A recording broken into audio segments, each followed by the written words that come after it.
Goran boyda ağır yol nəqliyyat hadisəsi baş verib. Qəza Bakı-Qazax magistral yolunun rayon ərazisindən keçən hissəsində qeydə alınıb. Hərəkətdə olan VAZ-2107 markalı minik avtomobili idarəetmədən çıxaraq yol kənarındakı dəmir ara kəsməyə çırpılıb. Nəticədə 2003-cü il təvəllüdlü İlkin Zavadov hadisə yerində ölüb.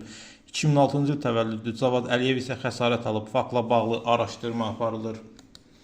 Cəlilabadda 2 minik avtomobilin toqquşması nəticəsində 6 nəfər xəsarət alıb. VAZ markalı 2 avtomobil toqquşub. Nəticədə 6 nəfər müxtəlif dərəcəli bədən xəsarətləri alıb və xəstəxanaya yerləşdirilib. Faktla bağlı araşdırma aparılır.